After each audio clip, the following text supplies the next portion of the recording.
Welcome back to Open, everyone. The Bronx River Art Center is debuting Tableau, a four-person exhibition showcasing work revealing identity through a range of perspectives, spanning from socioeconomics and culture, community, family, and individual memento.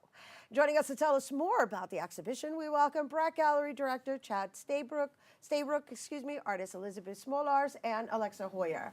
I said everybody's name correct, right? Yeah. Yes. All right. Yay. Welcome. Thank you. Welcome. Congratulations to Brack. It's so lovely to hear all the wonderful, wonderful work that's coming out of there now that the home is finally finally, after all this time. Yeah, after traveling, after doing all the pop-ups for so many years. We've been with you, so it's really exciting. And thank you for always choosing to come here to share the new exhibition. So shall we talk to you first, Chad? Yeah. So this exhibition, Tableau, is part of a series that's been going on since we've come back into the new space that sort of brought in past gallery directors. Myself, I don't work there currently, but I used to work there from 2013 to 2016.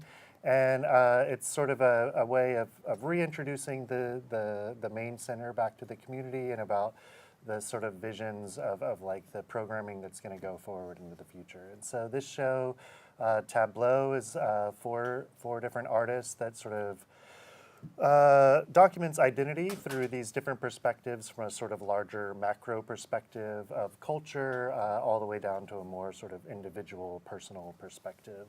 All right, so thank you for just explaining that. I know, because for what I visualized, or rather what I was able to experience in the visuals, was a lot of installations. And so is the experience going to be geared towards photographs or the actual installations? Sure. Because Alexa does material, right? Is that you that does the material?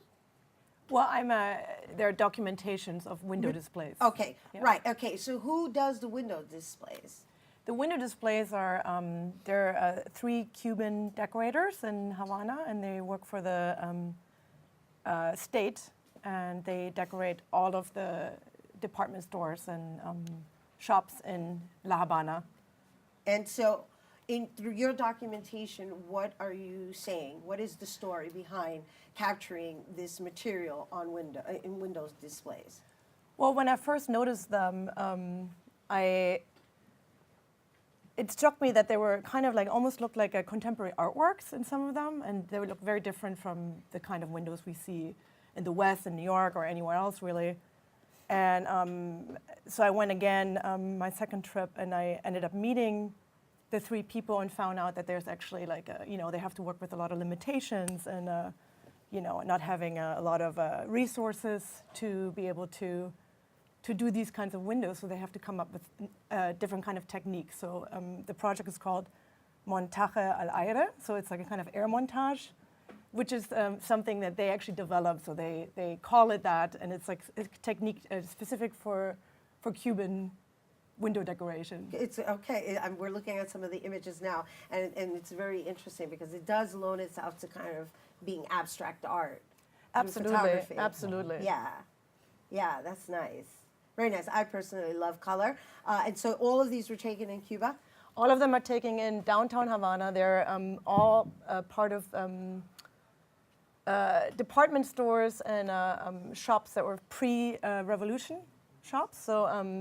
So they were used to be kind of luxury shops. It's all downtown. It's like what you would think maybe Fifth Avenue would be like the equivalent, Great, thank you, nice. Elisabeth, hello. Hello. And what shall we expect from you? I'm mostly focused on the individual. And what I'm doing is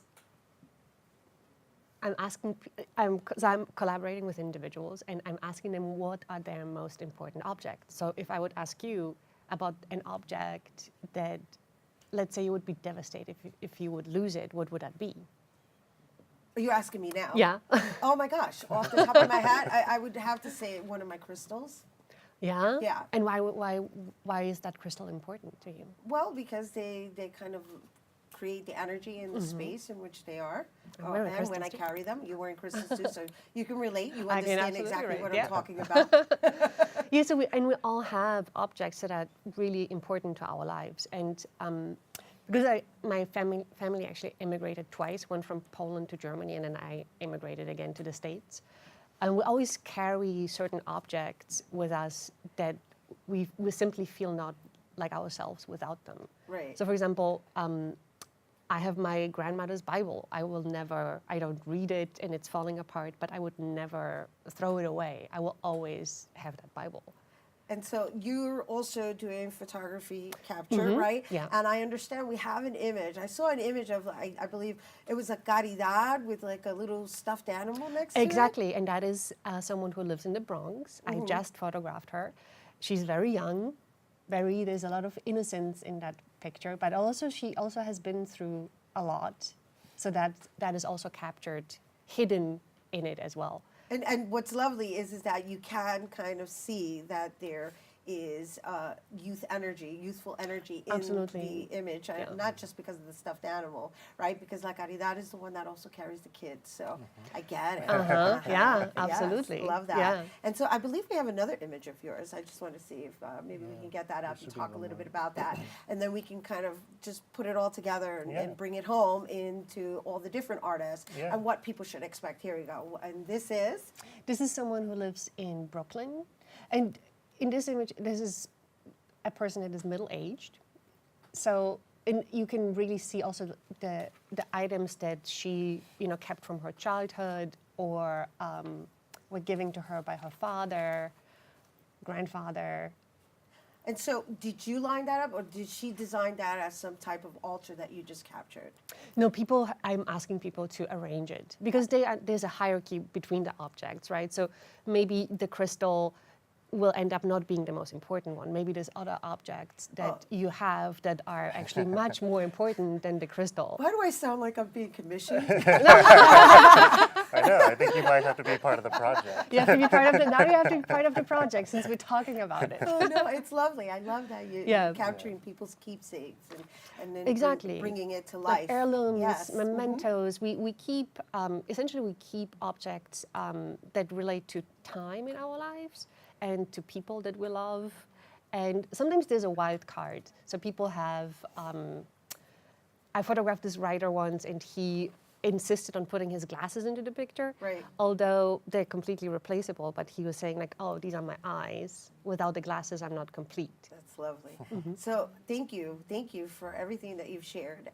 We have just a little bit of time, just really quickly to just kind of bring it home and just tell everybody about just, the exhibition. Quickly, so here we're seeing the two ends of the spectrum of culture and individual. We also have an artist, Amanda Browder, focuses on community and brings people in with donated fabric to create these huge geometric fabric pieces that are draped off buildings.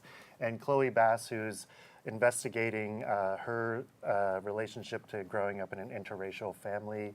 And it's a sort of film and photographic process that documents that. Nice, so it's multimedia as well.